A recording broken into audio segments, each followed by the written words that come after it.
और इसी बीच अगली खबर आपको बताते हैं। बिहार के कुछ छात्रों के साथ पश्चिम बंगाल में मारपीट की वीडियो वायरल होने की जानकारी मिली है। बिल्कुल, आपको बता दें कि ये जो मारपीट की वीडियो वायरल हो रही है तो सवाल कई खड़े होते हैं कि क्या बिहार के हैं तो क्या इस तरीके से मारपीट होगी? ममता सरकार में आखिर ये भेदभाव क्यों हो रहा है? रिपोर्ट आपको दिखाते हैं।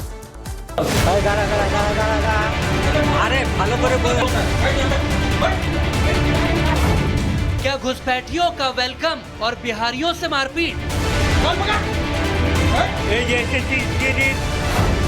ममता राज में करतूत, भेदभाव का देख लो सबूत।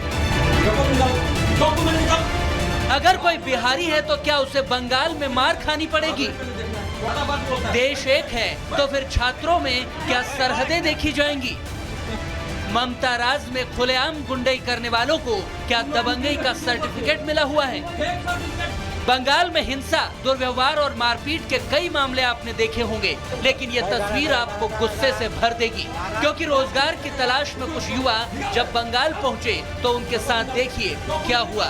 उन्हें पीटा गया, जलील किया गया, घुटने पर आने को मजबूर किया गया। वायरल वीडियो को लेकर दावा किया जा रहा है कि बिहार से सरकारी नौकरी के लिए फिजिकल देने गए छात्रों से मारपीट हुई है। इस वीडियो में आप देख सकते हैं कि होटल के कमरे में दो छात्र आराम करते दिख रहे हैं। तभी वहां कुछ लोग आते हैं और सवाल जवाब शुरू कर देते हैं और फिर वो लोग उनके साथ मारपीट करने लगते हैं। दबंगई करने वाले ये लोग उन अभ्यर्थियों के सर्टिफिकेट भी जबरदस्ती मांगकर उन्हें फाड़ने की कोशिश करते हैं। कौन सा बैग है तेरा? पहले बोल। अरे भालो करे बोल, अच्छा से बोल रहा है तू, ठीक करे बोल। कौन सा बैग है तेरा? डॉक्यूमेंट निकाल। डॉक्यूमेंट निकाल। डॉक्यूमेंट निकाल। थाना पे जाएगा तुम लोग, थाना पे जाएगा। मोबाइल का कपड़ा क्यों पहना हुआ है? ममता के बंगाल में गुंडई का ये वीडियो आया तो बीजेपी भड़क गई। केंद्रीय मंत्री गिरिराज सिंह ने कानून व्यवस्था को कटघरे में खड़ा करते हुए ममता से सीधे सवाल दाग दिए। ममता बनर्जी की सरकार जहां रोहिंग्या और बांग्लादेशी घुसपैठियों के लिए, मुसलमानों के लिए रेड कारपेट बिछा के रखती है, वहां अपने ही देश के बच्चे, बिहार के बच्चे अगर जा रहे हैं वहां एग्जाम देने के लिए, उनके साथ गुंडाई कर रहे हैं, मार रहे हैं, पीट रहे हैं। सवाल सीधा और सटीक है, जब देश सबका है तो फिर बंगाल में दादागिरी करने वाले ये कौन हैं जो छात्रों के साथ ऐसा बर्ताव कर रहे हैं? तुमको बता रहे हैं, डॉक्यूमेंट निकाल। डॉक्यूमेंट निकाल, पहले देखना। आप फाड़ेंगे नहीं बोले? नहीं फाड़ेंगे। फाड़बे ना, देखा तुम डॉक्यूमेंट पहले निकाल। ओए तू डॉक्यूमेंट देखा ना, तो डॉक्यूमेंट देखा देखी आते हम चले जाएंगे। कसम बता रहे भैया, यह वीडियो कई सवाल खड़े करता है कि यह हक इन लोगों को किसने दिया जो किसी के कमरे में जाकर मारपीट करने लगे। इसीलिए तो बिहार बीजेपी ने आरोप लगाया कि ये पूरी तरह से टीएमसी की गुंडाई है। मुख्यमंत्री ममता बनर्जी के इशारे पर टीएमसी के कार्यकर्ता बिहार के लोगों के साथ दोयम दर्जे का व्यवहार कर रहे हैं, मारपीट कर रहे हैं। इन तमाम बातों पर तेजस्वी और लालू बयान क्यों नहीं दे रहे हैं?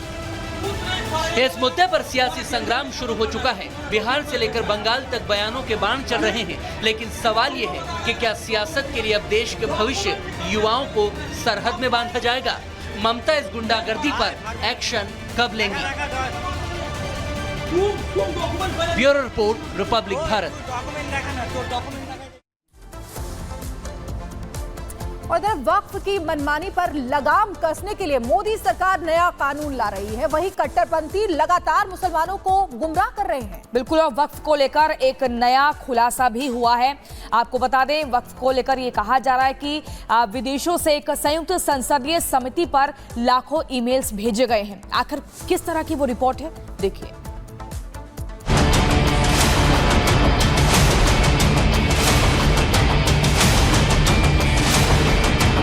वक्फ बिल में संशोधन को लेकर कौन साजिश कर रहा है? कौन है जो वक्फ के नाम पर देश के सौहार्द को खराब करना चाहता है? ये हमारे देश का मुद्दा है। इस मुद्दे को जेपीसी में तय कर लिया जाएगा कि इसमें संशोधन की जरूरत है या नहीं। लेकिन वक्फ बिल पर जेपीसी को मिले 1 करोड़ 30 लाख फीडबैक चिट्ठियां शंका पैदा कर रही हैं। बीजेपी तो इसमें विदेशी साजिश की भी आशंका जता रही है।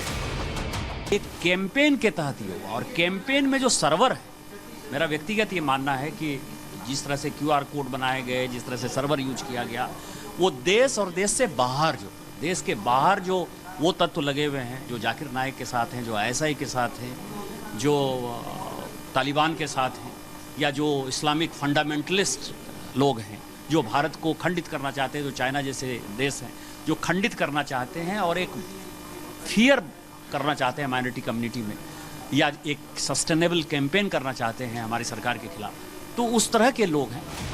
किसी मुद्दे पर फीडबैक चिट्ठियां 1 करोड़ 30 लाख हो या फिर 10 करोड़, सवाल फीडबैक पत्रों की संख्या पर नहीं, बल्कि करोड़ों चिट्ठियां एक ही सर्वर से आएं तो सवाल लाजमी है। वैसे भी वक्फ को लेकर QR कोड कैंपेन चलाया गया था। बीजेपी का कहना है कि वक्फ बिल पर बाहरी ताकत साजिश रच रही है। हालांकि अभी तक फीडबैक चिट्ठियों को खोला नहीं गया है। ये भी पता नहीं चला है कि पत्र बिल के पक्ष में है या फिर विरोध में, लेकिन उसके पहले बीजेपी ने फीडबैक पत्रों पर सवाल उठा दिए हैं। मैंने JPC चेयरमैन को चिट्ठी लिखी है कि आप, क्योंकि इसका अंदर हमारा क्या डिस्कशन हो रहा है इससे कोई मतलब नहीं है, हमने उनको कहा। ब्रेक के बाद एक बार फिर आप सभी का बहुत स्वागत है और अब आपको खबर गुजरात की भावनगर से बताते हैं, जहां पर नदी का जलस्तर बढ़ने से 29 यात्रियों से भरी बस बीच रास्ते में फंस गई। आपको बता दें कि एक ट्रक जो उस बस को निकालने गया था और थोड़ी देर बाद जब पानी का जलस्तर लगातार बढ़ रहा था तो वो ट्रक भी वहां पर फंसता हुआ नजर आया। आपको बता दें कि बहाव इतना तेज था जिसमें रेस्क्यू के लिए गया ट्रक भी फंस गया। कड़ी मशक्कत के बाद सैलाब में फंसे सभी लोगों को सुरक्षित निकाल लिया गया है। तस्वीरें उसी की हैं, देखिए गुजरात के भावनगर की, जहां पर एक यात्रियों से भरी बस फंसी हुई थी जिसमें लगभग 29 यात्री सवार थे, लेकिन इनको निकालने के लिए जो ट्रक गया था वहां पर वो भी उस सैलाब में फंस गया। तस्वीरों के जरिए आप देख सकते हैं, एरो के जरिए हम आपको दिखा रहे हैं सैलाब में 29 जिंदगियां जो फंसी हुई हैं, और इसके बाद जो ट्रक गया था रेस्क्यू टीम के साथ वो भी वहां पर फंसा हुआ नजर आया।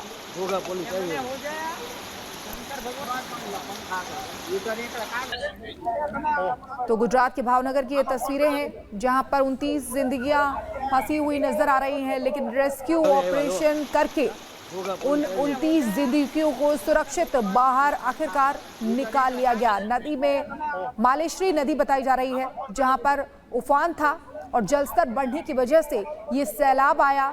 यात्रियों से भरी बस जिस सैलाब में फंस गई, लेकिन उन यात्रियों का रेस्क्यू करने गया जो ट्रक था वो देखिए वो भी फंसा हुआ है। ये घेरे के जरिए हम आपको दिखा रहे हैं, जो रेस्क्यू टीम है वो उस ट्रक पर है, लेकिन वो भी इस समय बचने के लिए दुआ मांग रही है।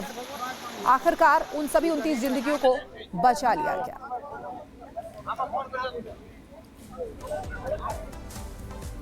और चलिए इसी बीच